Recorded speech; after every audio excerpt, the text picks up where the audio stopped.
my name is Karen Fitzgerald, and I'm the Jewish lay leader here at Joint Base Lewis McChord. We can be found at the Main Post Chapel Annex and on Facebook, JBLM Jewish Community. Links are also available on First Court Chapel pages. And now the following discussion in Devar Torah is for the week of 30 August. So the Torah portion for this week is Pasha Ki Tavo, when you come in. And this is Deuteronomy 26 to 29.8. This Parsha begins with the last part of Moses' second farewell address to Israel. It marks the end of Moses' review of the law by which Israel is to live in the land which they will soon enter. In the Promised Land, where they will of course be engaged in agriculture, they will work the soil and nurture it. The crops will be rich and blessed, and the people will bring their first fruits to the sanctuary in thanksgiving to God. As these first fruits of the land were presented to the priests of the sanctuary, the people were to recite a prayer in which they recalled the history of their people.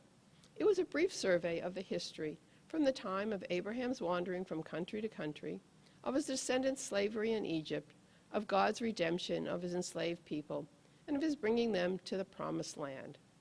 In ending his long and careful review of the law, Moses instructs Israel in the obligation of tithing. Tithing is a tax upon a certain portion of the crops for special purposes. The tithes, adding up to 1/10 of every farmer's crops, were to be divided in 3 parts. 1/3 was to support the Levites, 1/3 to be shared among the farmer's family at the Thanksgiving celebration at the sanctuary, and the remaining third was to go to the poor among the people. The Parsha continues with Moses' third address, his instructions to Israel.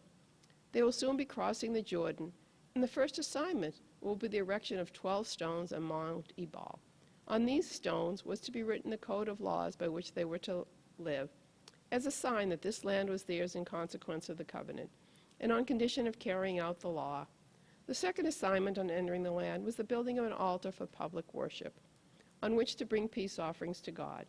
On this day, having become the people of God, they will gather together, and in dramatic ceremony of chanting, they would repeat the blessings and the curses that would follow their obeying or disobeying the laws.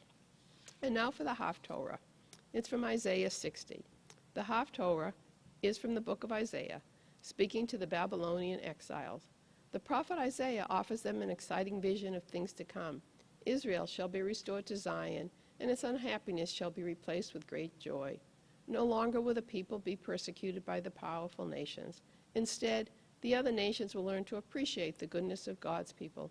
No more will there be violence and desolation. Instead, there will be peace and decency. God will bring his promise to Israel to fulfillment.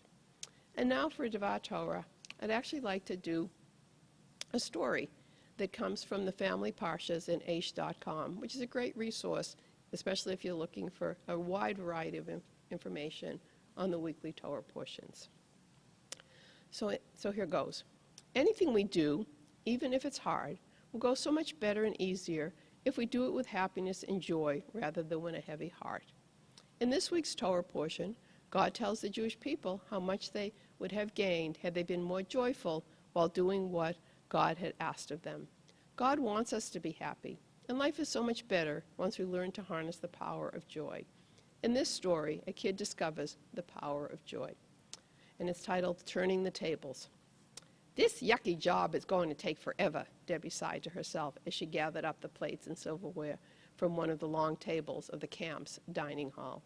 At her camp, they believed it was good for the campers to help out, so they gave everyone a few chores to do. Tonight it was her turn, along with another kid named Joy, to clear the tables after dinner. Why couldn't they just use disposable? Debbie thought to herself as she reluctantly separated the knives, forks, and spoons, each in their own compartment of the collecting cart like they told her to do. She hated doing any chores, but this one was the pits.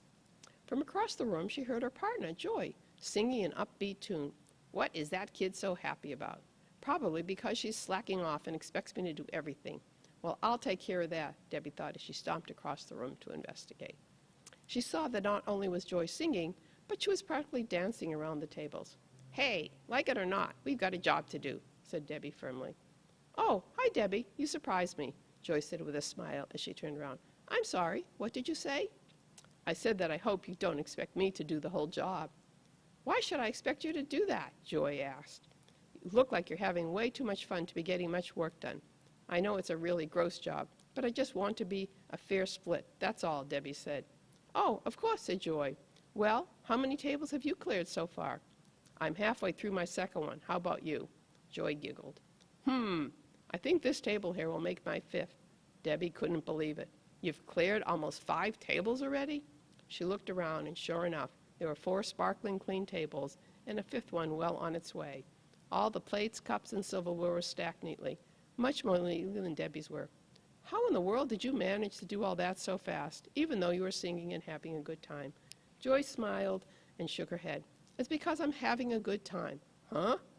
When a person's happy, she can do anything. Being happy and joyful is like supercharged, energizing fuel that can get you through anything in life.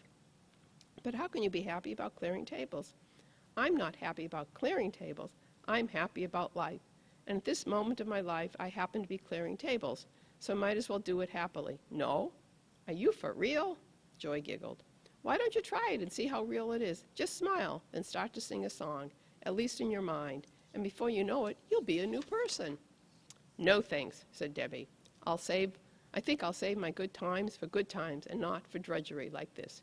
Joy shrugged, gave Debbie a patient smile, and went back to her table clearing dance. Debbie, still feeling down about the big job in front of her, shuffled back over to her half-cleared table and sighed.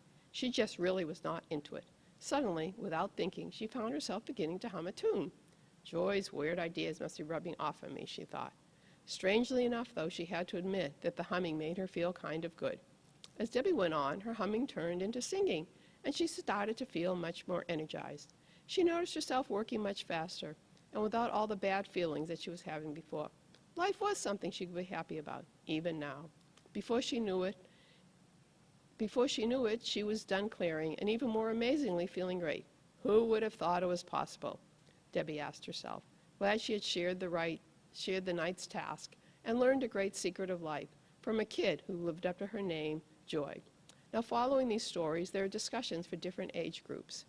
And at this point, I'd just like to leave you with one thought, actually a spiritual exercise. One time today, smile and hum, or sing a tune you like while doing a task you find difficult, and see how it makes you feel. Shavua Tov, have a great week, and until next time, enjoy.